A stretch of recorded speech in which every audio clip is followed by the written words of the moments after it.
참 이상한 일입니다. 이런 제목으로 오늘 은혜를 나누고자 합니다. 이상한 제목으로 은혜를 나누게 되네요.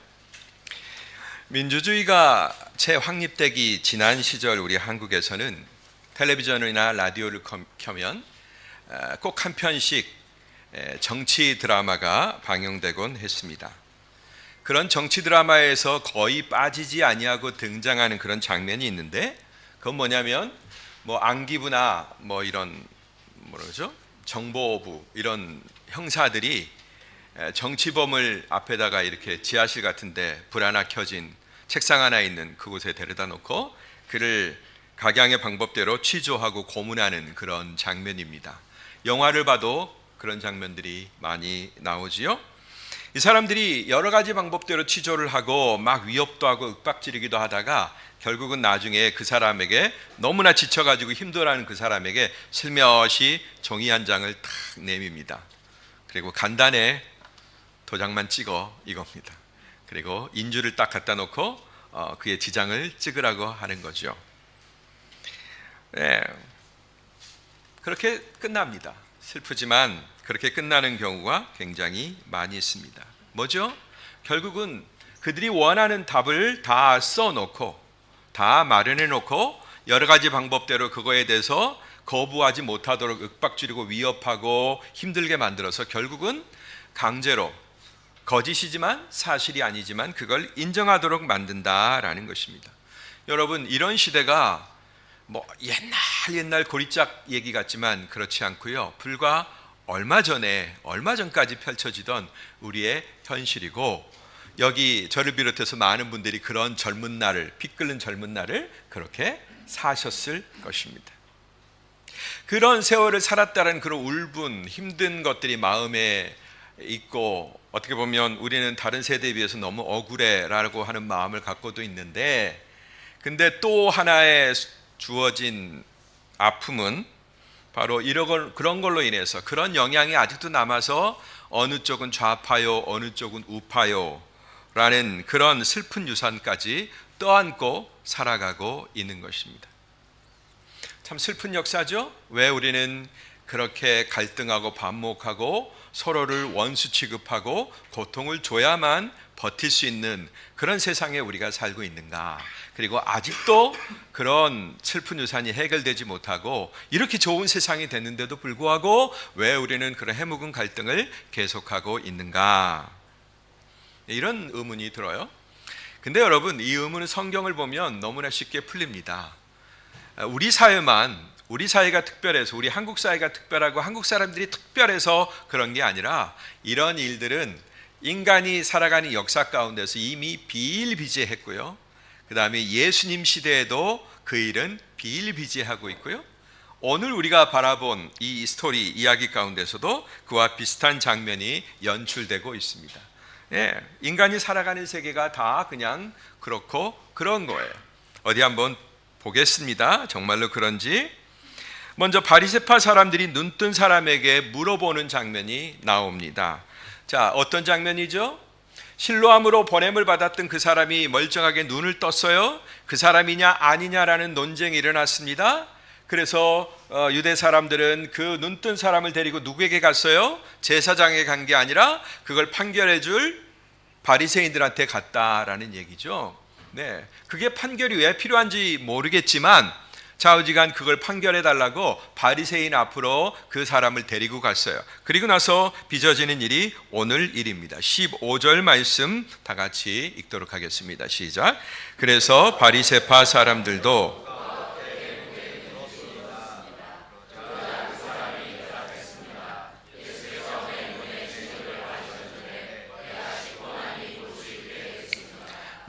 바리새파 사람들이 이제 그 사람을 불러서 어떤 일이 있었는지 취조하는 거죠. 눈을 뜬 사람은 자기에게 일어난 그 일을 사실대로 얘기합니다. 그러자 바리새파 사람들이 거기에 이의를 제기하는 거예요. 뭐라고 하죠? 이 일은 안식일을 위반했다. 그 사람은 어떤 일, 너한테 선한 일을 했을지 모르지만 그러나 분명히 안식일을 위반했다. 그러므로 이건 하나님께로부터 왔다고 보기 힘들다. 이런 판결을 내리는 거예요. 사람들이 그 사람을 데리고 일이 어떤 일인지를 좀 알려주십시오라고 의뢰를 하니까 바리새인들은 뭐 그게 선한지 선한 일은 분명하겠지만 그러나 이게 안식일 날 범해진 일이기 때문에 이 사람은 하나님이 명하신 안식일을 위반한 거다. 그러므로 하나님의 편이라고 할 수 없다. 이렇게 진단했다, 판결했다라는 것입니다. 그러면서도 정작 그 기적, 그 표적이 일어난 원인, 근본 원인에 대해서는 전혀 밝히지를 못했어요. 그러니까 해결이 안 되니까 다시 사람들, 바리새인들이 뭔가 시원하게 해결해 줄 줄 알았는데 그 논쟁이 전혀 해결되지 아니하고 사람들은 또 거기서 격렬하게 논쟁을 합니다. 진짜다, 가짜다 이런 논쟁을 계속하고 있죠. 우리나라가 좌파 우파 논쟁을 아직까지도 계속하고 있는 것처럼. 그러자 바리새파 사람들은 교묘하게 빠져나가려고 하죠. 그 당사자에게 재차 물어보는 것입니다. 그 사람한테 이제 해석을 떠민 거예요. 자, 너에게 그 사람이 너 몸을 고쳐주지 않았느냐? 그러면 너는 그 사람에 대해서 뭐라고 생각하느냐? 이렇게 얘기하는 거죠. 그때 그 고침받은 사람은 너무나 당차게 아무런 생각도 없이 그냥 바로 즉각 반응이 나오는데 뭐라고 얘기하죠? 그분은 예언자이십니다. 이렇게 얘기합니다. 똑똑한 바리새인들이 이 사람이 안식일을 범했기 때문에 이 사람은 하나님 편이 아니다라고 말한 지가 방금 전인데 그 사람은 그분은 예언자십니다라고 딱 하고 얘기하는 거예요. 굉장히 무참해지죠, 여러분? 자기들은 분명히 하나님 편이 아니다, 이거 틀렸다라고 얘기했는데 그 사람은 하나님이 보내신 예언자이십니다라고 딱 얘기하니까 그 격을 겪은 사람이잖아요. 그러니까 굉장히 무참해지는 거예요. 말이 안 통했다고 여겼는지 이제 그 바리새인들은 새로운 방법을 모색하는 것을 보게 됩니다. 두 번째로 그 부모에게 물어보죠. 18절, 19절 말씀을 같이 보겠습니다. 시작. 유대 사람들은 아직도 그가 눈먼 사람이었다가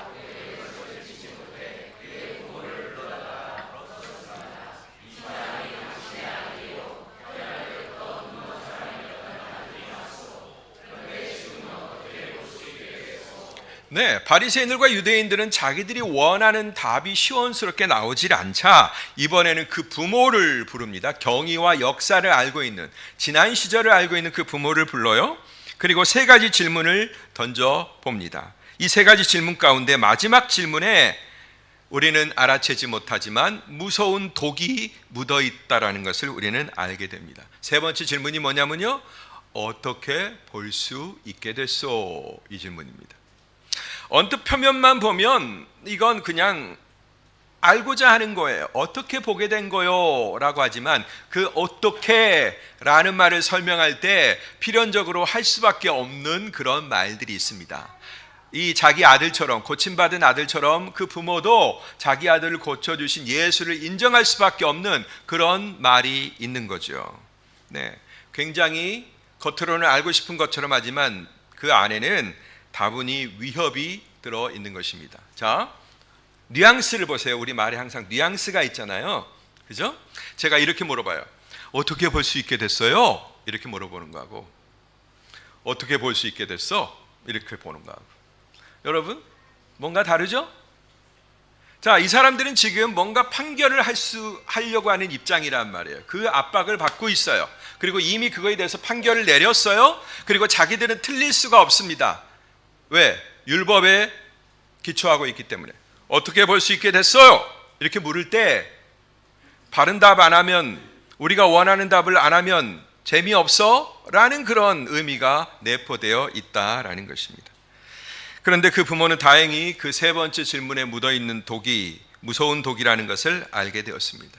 그들이 원하는 답을 해주지 않으면 즉시 그들의 사회에서 퇴출될 것이 뻔했다라는 거예요. 네, 22절 말씀에 예수를 그리스도라 인정하는 사람은 누구라도 회당에서 내쫓기로 결행했다라고 얘기합니다. 이미 결론을 내려놓은 거예요.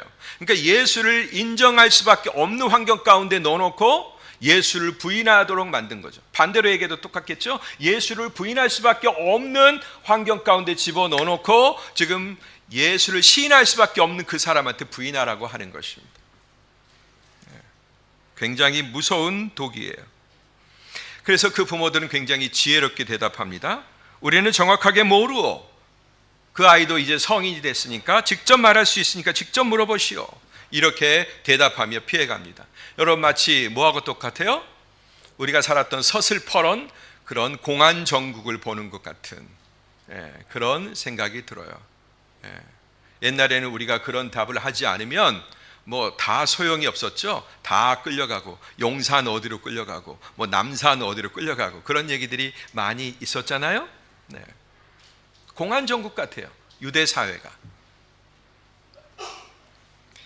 자, 이제 이래도 저래도 부모도 그 대답을 안 하니까, 못 알아듣는 것 같으니까 다시 한번 이제 그 사람을 불러서 또 물어봅니다. 24절 말씀 보겠습니다. 시작.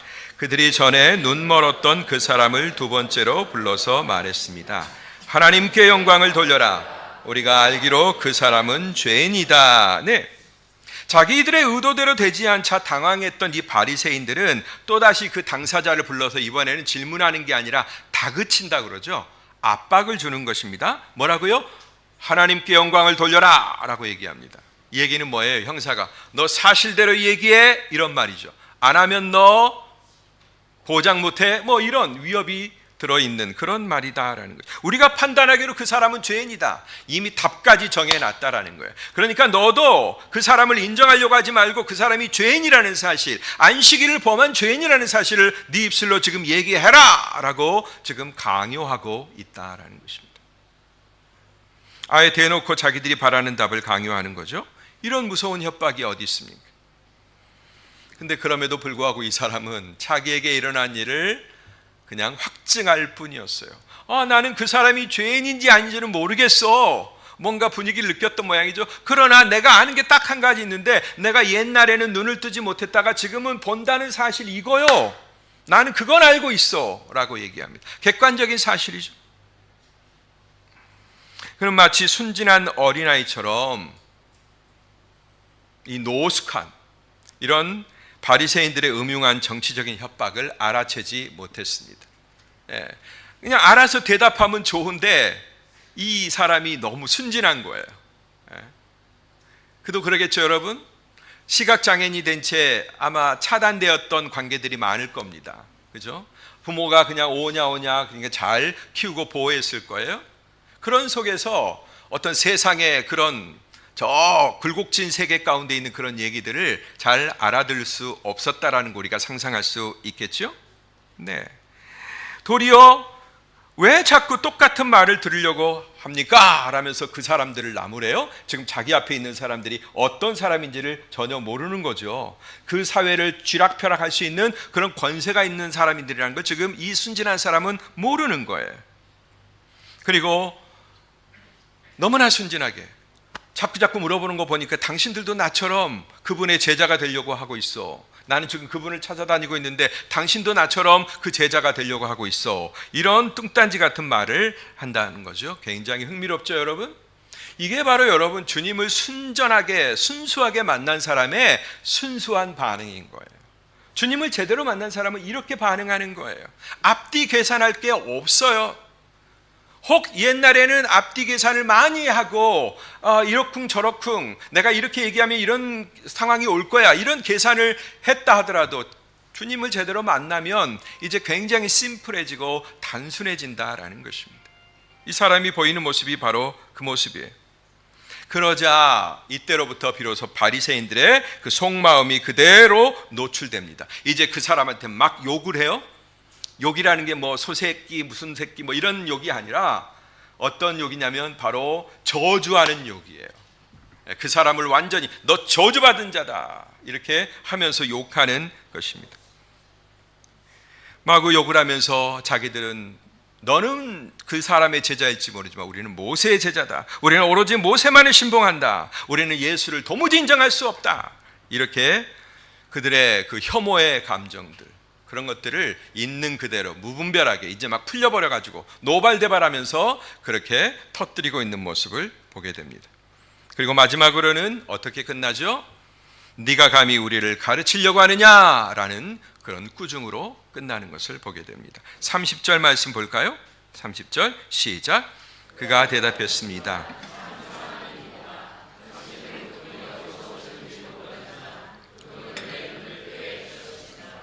34절 읽겠습니다. 시작. 그 말에 그들이 대답했습니다.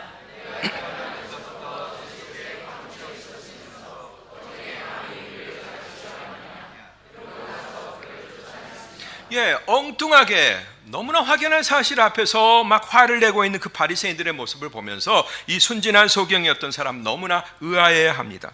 참 이상한 일입니다. 오늘 말씀의 제목이에요. 너무나 이상합니다. 도저히 이 사람은 이해가 안 되는 거예요. 정말로 이상한 일입니다. 당신들은 그분이 내 눈을 뜨게 해주셨다는 사실을 왜 그렇게도 인정하지 않습니까? 백일하에 드러난 그 일을 왜 인정하지 않는 겁니까? 예. 아니, 하나님께서 그분을 공경하는 사람들의 기도를 들어주신다고 내가 배웠는데 그렇게 가르쳐준 장본인들이 바로 당신들 아닙니까? 우리처럼 무지몽매한 사람들 데려다가 회당에서 하나님은 그분을 공경하는 사람들의 소원과 기도를 들어주신다 이렇게 가르쳤던 장본인이 바로 당신들 아닙니까? 그런데 왜 나에게 일어난 이 객관적인 사실을 그렇게 부정하려고 할 수 있습니까? 만약 그분이 하나님께로부터 보냄받지 않았더라면 내게 일어난 이 일이, 창세전부터 그런 일이 있었다고 단 한 번도 들어본 적이 없는데 나에게 일어난 이 표적이 도대체 어떻게 일어난단 말입니까? 이렇게 대답하는 것입니다. 어마어마한 논리죠. 경험을 가지고 있는 사실에 기반한 논리입니다. 어린아이들, 이렇게 순진한 사람도 얼마든지 말할 수 있는 그런 확실한 논리입니다. 사실보다 더 좋은 논리가 어디 있습니까? 예수에 관해 전혀 듣지 못했던 사람이었죠. 그런데 그 사람은 자기에게 베풀어 주신 그 은혜를 받고서 이렇게 정확한, 너무나 정확한, 정말로 예수에 대해서 박사학위를 받을 만큼 연구한 사람도 그렇게 고백할 수 없을 만큼 너무나 정확한 예수의 대변자가 되어 있는 것입니다. 누구도 부정할 수 없는 사실 앞에서 이 바리새인들은 화가 머리끝까지 나는 거예요. 아니, 우리가 저 소경이었던 자와 비교할 수 없는 지식 가운데 있고 우리는 말씀을 날마다 파고 연구하는 사람인데 이런 작자나 우리가 이기지 못했다니 속상함이 있었겠죠. 그래서 마구 욕을 하면서 그 사람을 쫓아내는 것을 보게 됩니다. 그리고 쫓아내면서 9장에 우리가 지난 시간에 봤던 것처럼 제자들이 예수님께 던졌던 질문, 그 안에 드러나 있는 유대인의 한계, 그들의 생각의 한계를 그대로 적나라하게 드러내는 것을 보게 됩니다. 뭐라고 물었죠? 날 때부터 소경이었던, 지나가다가 그 사람을 만났는데 예수님께 대뜸 묻죠. 예수님, 주님, 저 사람이 앞을 못 보는 것은 누구의 죄 때문입니까? 본인의 죄 때문입니까? 그 부모의 죄 때문입니까? 바로 죄랑 연결시켰다고 그랬죠? 그렇게 연결시키는 게 너무나 이상하다고 제가 말씀드렸죠. 아니, 저 사람이 앞을 보지 못하는 이유, 평생 동안 앞을 보지 못하도록 그런 비극을 안고 태어난 이유가 도대체 뭡니까? 그 이유를 물어봐야 되는데 그 이유를 벌써 죄라고 딱 갖다 붙이고 있는 그 공식을, 그 사람이 고통받는 형태로 태어난 이유가 바로 죄 때문이라고 바로 그냥 연결시키고 있는 거예요. 그 다음에 그게 누구의 죄 때문인지만 알고 싶은 거예요. 그런 인식을 그대로 드러냅니다. 뭐라고요? 태어나면서부터 죄 속에 파묻혀 있었던 내가 감히 우리를 가르치느냐, 이렇게 얘기합니다. 논리를 어떻게 뒤집을 수는 없고 확연하게 드러난 사실 앞에서 어떻게 해볼 수는 없고 화는 나고 속상하고, 아니 네가 태어나면서부터 죄 가운데 파묻혀 있었는데 그런 네가 감히 우리를 가르치려고 하느냐. 자기들은 의로운 거죠. 자기들은 하나님을 알 만큼 아는 거지요. 그렇게 여기는 거죠. 이게 바로 그들이 분통을 터뜨렸던 이유입니다. 그리고 이것을 두고 예수님 뭐라고 하셨어요? 바로 이것이 바리새인들이 퍼뜨리는 누룩이다 라고 얘기하셨어요. 너희는 바리새인의 누룩과 헤롯의 누룩을 조심하라 라고 말씀하셨죠. 누룩이 뭡니까? 생균이죠. 밀가루 가운데, 반죽 가운데 들어가면 부풀게 만들고 전혀 다른 물질로 만드는 그런 생균이죠. 바로 이 바리새인들이 가지고 있었던 누룩, 바로 불신의 누룩이죠. 불신을 조장하고 불신을 가져오고 불신을 정당화시키는 그런 누룩이 바로 여기에서 보여지고 있다라는 것입니다. 자, 여러분, 이렇게 고집스럽고 어리석은 바리새인들, 또 그들이 온 유대 땅에 퍼뜨린 그 불신의 누룩에 대해서 여러분들은 어떻게 생각하십니까? 오늘 우리 시대를 살아가는, 합리적인 시대를 살아가는, 다 따질 수 있고 변증을 너무나 잘하는 이 시대에 살아가고 있는 우리들은 그렇지 않은가요? 혹시 여러분들 중에도 오늘 바리새인들이 보여주는 것 같은 그런 현상, 그런 것을 이 시대, 이 사회에서 발견하신 적은 없습니까? 혹 교회 안에서 발견하신 적은 없습니까? 혹 여러분 안에서 발견하신 적은 없습니까?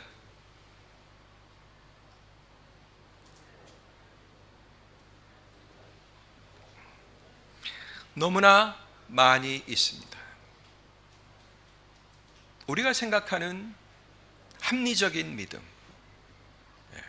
우리가 생각하는 합리적인 신앙, 우리는 합리적이어야 돼요.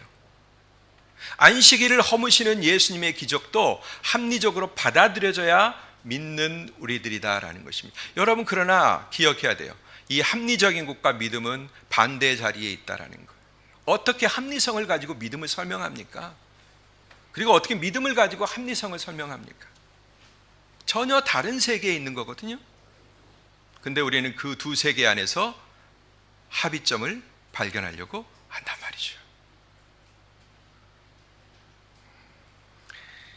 인간은 어떤 것을 가지고도 하나님을 부정할 준비가 되어 있는 존재들입니다. 불행하게도 죄에 오염된 인간들은 어떤 끈앞을, 어떤 재료를 가지고도 살아계신 하나님을 부정할 수 있는 그런 위험성을 내포하고 있는 그런 존재들이다라는 것입니다. 여러분, 유명한 소설가 알베르 까미라는 사람이 있습니다. 젊은 시절 다 한번 제목이라도 한번 이름이라도 들어보셨을 것 같아요. 까미, 뭔가 멋있는 작품을 쓸 것 같은 사람 아닙니까? 네. 알제리에 살았던 프랑스 작가예요. 그 사람의 작품 이방인이라는 작품을 읽어보면 굉장히 재밌습니다. 어머니의 죽음 앞에서 장례식장으로 달려가는 그 주인공부터 나오는데 그 모든 과정이 그냥 너무 무덤덤하고 아무런 슬픔이나 이런 것들을 느끼지 않는 채로 어머니의 장례를 치르고 오는 거예요. 또 어느 지역에 정착해서 사는데 그 지역에 사는 사람들과 관계를 맺는데 너무나 무의미 없이 그냥 일상 가운데서 무의미하게 만나고 그렇게 살아갑니다. 그리고 거기서 친구 하나를 사귀었는데 그 사람하고 놀러 갔다가 그 사람을 괴롭히는 어떤 사람을 만나서 그를 죽이기까지 합니다. 살인까지 합니다. 권총에 방아쇠를 당깁니다. 그런데도 마음에 아무런 양심의 가책이나 찔림이 있거나 놀라움이 있거나 하지를 않아요. 그리고 그것 때문에 재판을 받는데 재판을 받는 그것도 이상하게 생각하고 재판으로 말미암아 자기가 감옥에 가는 것도 이상하게 생각합니다. 그러나 그 감옥에서 오히려 편안함을 느낍니다. 비로소 거기서 자유가 주어졌다라는 거죠. 뭘 얘기하고 그러냐면 사람들이 통속적으로 생각하고 있고 누구나 다 보편적으로 생각하고 있는 거기에 대해서, 그런 부분에 대해서 뭐하라? 저항해라, 반항해라 라는 것입니다. 하나님이 우리의 사람들 가운데 심어주신 하나님의 속성들이 있어요. 아름다움이 있어요. 인간다움이 있어요. 그런 것들에 대해서 어떻게 해라? 저항해라, 반항해라. 그렇게 해서 참 자유가 얻어진다. 그래서 그 이방인은 비로소 어디에서 참 자유를 느끼냐면 바로 감옥 한가운데서 비로소 자기 안에서 완전한 자유를 누린다, 느낀다, 이렇게 결론을 짓습니다. 탁월한 문학 실력을 사용해서 세상에 외치고 있는 거죠. 네, 참 자유를 얻으려면 저항하고 반항해야 된다.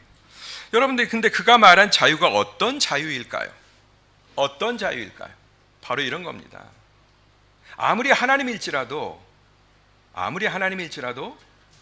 내 인생에 개입하려면, 내 인생에 개입해서 어떤 작용을 하려면 내 허락을 받아야 된다, 이거예요. 여러분, 이게 사람들이 외치는 그 끄트머리에 있는 인간이 꿈꾸는 자유예요. 아무리 하나님이라고 하더라도 내 인생에 함부로 개입할 수 없다. 만약에 내 인생에 개입하려면 나의 동의와 나의 허락을 받아야 가능하다. 이게 바로 세상에 많은 지식인들이 사랑하고 젊은이들이 사랑하고 반항과 저항 정신을 가졌던 그런 사람들이 사랑했던 한 작가의 그런 천재적인 외침이다라는 거예요. 너무나 천재적이죠? 너무나 천재적이에요. 여러분, 비단 이것뿐이겠습니까? 사단은 모든 불신의 신념들을 뒤섞고 버무려서 우리에게 더 매력적인 것을 제시합니다. 하나님이 아니야. 네가 하나님이야. 하나님한테 종속되지 마. 신에게 종속되지 마. 너는 하나님으로부터도 자유를 누릴 수 있고 그것은 너의 선택에 달려 있는 거야. 자꾸 우리에게 그렇게 얘기하고 있다라는 거죠. 너무나 그럴싸하고 너무나 좋아 보입니다. 마치 끊임없이 변모하는 바이러스와 똑같습니다. 여러분, 우리가 코로나 바이러스 때문에 온 세상이 팬데믹으로 고통을 겪은 지가 불과 얼마 전이죠? 많은 교우들이 저를 비롯해서 코로나 바이러스에 감염이 돼서 많이 앓았습니다. 힘들었죠. 그러나 결국 그 코로나 바이러스도 뭐죠? 우리를 여태까지 두르고 있던 어떤 바이러스, 감기를 가져다 오는 그 바이러스의 변형이었던 뿐인 거죠. 이제 누가 여러분 코로나 두려워합니까? 한국은 아직도 두려워하고 있는지 모르겠는데 이 투르키예 사회에서 누가 코로나를 두려워합니까? 그냥 감기 대하듯이 대하는 거죠. 네. 근데 그 바이러스가 어떤 때는 굉장히 치명적인 어떤 우리가 방어력, 면역력을 안 갖고 있는 그런 상태에서 치명적인 모습으로 우리를 공격해 올 때 많은 사람들이 거기에 노출되고 다칠 수밖에 없고 생명을 빼앗길 수밖에 없는 그런 상황을 만들어낸다라는 것입니다. 사단이 만드는 것은 비단 바이러스뿐만이 아니라 그런 누룩을 우리 가운데 퍼뜨려서 하나님으로부터밖에 올 수밖에 없는 그 유일한 생명력은 하나님으로부터밖에 오지 않거든요. 그 생명을 앗아가려고 하고 있다라는 거예요. 여러분, 이게 바로 바리새인의 누룩입니다. 누룩이라는 말을 현대적인 용어로 우리의 용어로 바꿔볼까요? 이건 바리새인의 바이러스입니다. 바리새인들의 바이러스, 그들이 퍼뜨린 바이러스 똑같습니다. 코로나 바이러스가 그 감기를 일으키는 그 바이러스가 변형을 일으켜갖고 모양만 달리해서 우리를 공격하는 것처럼 근본적으로 인간이 가지고 있었던 그 불신의 요소가 조금 변형하고 조금 더 변형하고 해서 우리를 침범하고 우리를 공격하는 겁니다. 근데 그 바이러스는 어떤 통로를 통해서 우리에게 쉽게 접근할까요? 우리가 바로 거기에 너무 취약하다라는 데 문제가 있습니다. 면역력을 갖추지 못한 데 문제가 있습니다. 뭐냐면 바로 그 바이러스는, 바리새인 바이러스는 자기 애착, 자아 애착, 나 사랑, 나에 대한 나의 사랑, 그 통로를 통해서 무분별하게 아무런 저항도 없이 우리 가운데 침범할 수가 있는 것입니다.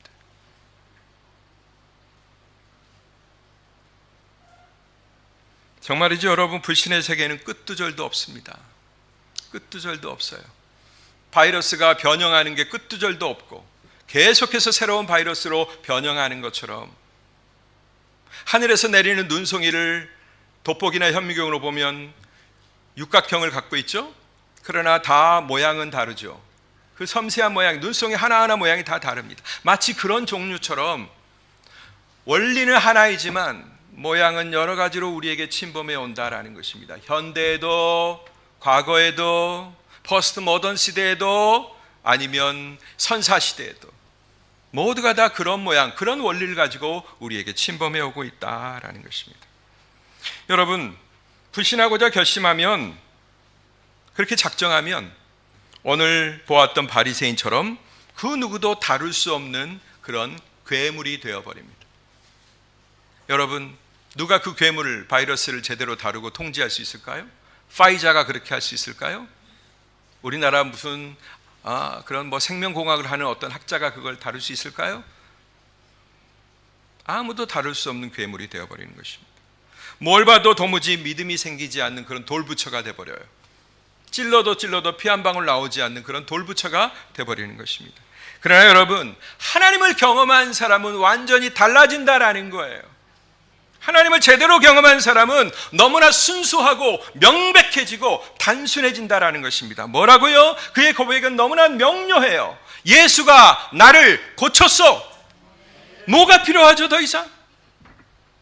당신들은 여러 가지 요인들에 대해서 얘기하고 그 바리스가 어디서 왔는지를 얘기하고 옛날에 이런 일이 있었는데 여기에 맞지 않다, 우리가 생각했던 그런 경로와 공식에 맞지 않다 라면서 별의별 주장을 다 할 수 있지만, 그러나 예수님을 경험한 사람은 단순하다라는 것입니다. 예수가 나를 고쳤어. 예수가 나를 살렸어. 아무것도 필요하지 않습니다. 그 고백 외에는. 계시록 7장 17절의 말씀을 보겠습니다. 다 같이 읽겠습니다. 시작. 보좌 가운데 계신 어린 양이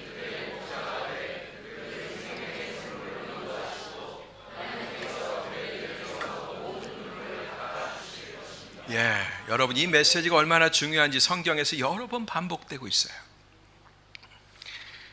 우리가 지금 9장에서 보고 있는 이 사건이 바로 이 말씀을 그대로 얘기하고 계시잖아요. 앞을 못 보는 사람, 그래서 옆에 있는 사람은 누가 죄인인가를 찾았는데 주님은 그 사람을 살려줄, 그 사람에게 자유를 줄 기회를, 하나님이 하실 일을 나타낸다고 했잖아요. 하나님이 하실 일을 나타내고자 합니다. 그래서 그 사람을 어디로 인도하세요? 생명의 샘물 실로암으로 인도하시고 그들의 눈에서, 그의 눈에서 모든 허물과 꺼풀을 벗겨주시잖아요. 할렐루야. 아멘. 비단 이때뿐일까요? 우리가 여러분 시편 23편 잘 알고 암송하고 계시죠. 여호와는 나의 목자시니 내게 부족함이 없으리로다. 그가 나를 푸른 초장에 누이시며 쉴만한 물가로 인도하시는도다. 아멘.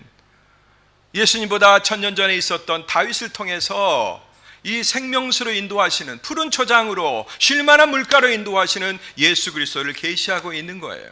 마지막으로 보좌 가운데 계신 어린 양, 이것을 요한계시록에 그대로 계시하고 있죠. 그분이 목자가 돼서 우리를 생명샘물로 인도하시고 우리의 눈에 있던 모든 눈물 자국들을 깨끗이 닦아주신다라는 것입니다. 할렐루야. 누가 우리의 눈물을 닦아줄 수 있습니까? 생명수로 우리를 두르고 있던 그 꺼풀들, 그 허물들을, 그걸 누가 벗겨줄 수 있습니까? 예수 그리스도만 가능하시잖아요. 그러려면 이 고집스러운 바리새인들의 이 고집, 안식일에 그럴 수 있느냐, 그들의 인식 가운데 도저히 허락이 안 되는 어떤 그 벽을 허물어 뜨려야 된다라는 것입니다. 우리 가운데도 그런 허물들이 있지요. 세상에서는 세상의 방법대로 살아야 돼. 세상에서는 세상의 질서를 따라야 돼. 그러나 교회 와서는 교회 법을 따르면 되는 거야 라는 또 하나의 변형된 바리새인들의 바이러스, 이런 것들이 우리의 눈을 영원히 뜨지 못하게 만드는 것입니다. 이 시간 아무쪼록 굳게 닫혔던 마음의 문을 열고 우리 주님을 만나 배울 수 있게 되기를 축복합니다. 여러분, 진흙을 이겨 바르시고 실로암으로 보내시는 그분의 음성을 들어야 돼요. 말씀드렸죠? 왜 하필이면 진흙을 지저분하게 비위생적으로 침을 뱉어서 이겨가지고 눈에다 바르셨을까? 그만큼 그 일에 대해서 주님은 과정을 보여주셨고 친밀하게 그 사람이 느끼게 하셨고, 내가 죄가 벗겨지고 내 부자유가 벗겨진 일이 그냥 되는 일이 아니다라는 것을 그 과정을 통해서 보여주신 거예요. 그리고 우리 할 일이 있다라는 것, 발라주셨으면 이제 나아라 하면 눈을 딱 뜨면 될 거 아니에요. 근데 어디 가라고요? 실로암으로 가라, 실로암으로 가라, 거기서 씻어라 라고 얘기하고 있는 것입니다. 여러분, 실로암에 대해서 나중에 여러분들과 함께 성지순례 갈 때 제가 자세히 한번 말씀드리고 싶은데, 실로암은 성 바깥에 있는 물이 성 안으로 옮겨진 물입니다. 예루살렘 성 바깥에 기드론 골짜기 옆에 기혼의 샘이라고 하는 간헐천이 있어요. 간헐천이라는 말은 계속해서 솟구치는 샘이 아니라 어느 순간에 가만히 있다가 쿨럭쿨럭하고 솟아나는 그런 샘물입니다. 참 희한해요. 가만히 있다가 어느 순간에 푹푹 하고 나와요. 위에서 물이 저장되면 그 압력에 의해서 물이 나오는 것 같아요. 지금도 그렇습니다. 예루살렘 성 바깥에 기드론 골짜기 주변에 그 기온의 샘물이라고 있는데요, 예루살렘이 천혜의 요새인데 뭐가 없냐면 물이 없어요. 물이. 여러분, 우리 이스탄불이 왜 컨스탄티노플이 대도시가 된 거 아시죠? 관광 오신 분들 많이 계시는데 뭐예요? 우리가 잘 알고 있는 악사레이에 보이는 그 수도교 있지 않습니까? 저 벨그라드에서, 수원에서 수도교를 타고 우리가 예레바탄 사라이라고 하는 그 지하 물 저장고에 물이 고여든 것 아닙니까? 그래서 그 엄청난 물이 메가시티, 대도시 콘스탄티노플을 만들 수 있었고, 물이 해결된 이 이스탄불에, 콘스탄티노플에 많은 사람들이 모여들어서 대도시를 일구게 된 거죠. 그처럼 물은 꼭 해결돼야 될 생명이죠. 근데 예루살렘에 물이 없는 거예요. 근데 그 물이 어디로부터 해결되는 줄 아세요?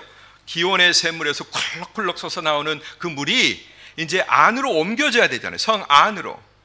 어떻게 옮겨지냐면 바로 히스기야라고 하는 왕이 그 기온의 샘물에서 물을 끌어오기 위해서 바위를 뚫고 터널을 팝니다. 그래서 그 터널을 지금도 히스기야 터널이라고 그래요. 저는 가봤지 않겠습니까? 사람 하나 겨우 지나갈 수 있는 좁은 통로에 긴 통로가 꾸불꾸불 이렇게 나 있어서 예루살렘 시내로 그 물을 그대로 옮깁니다.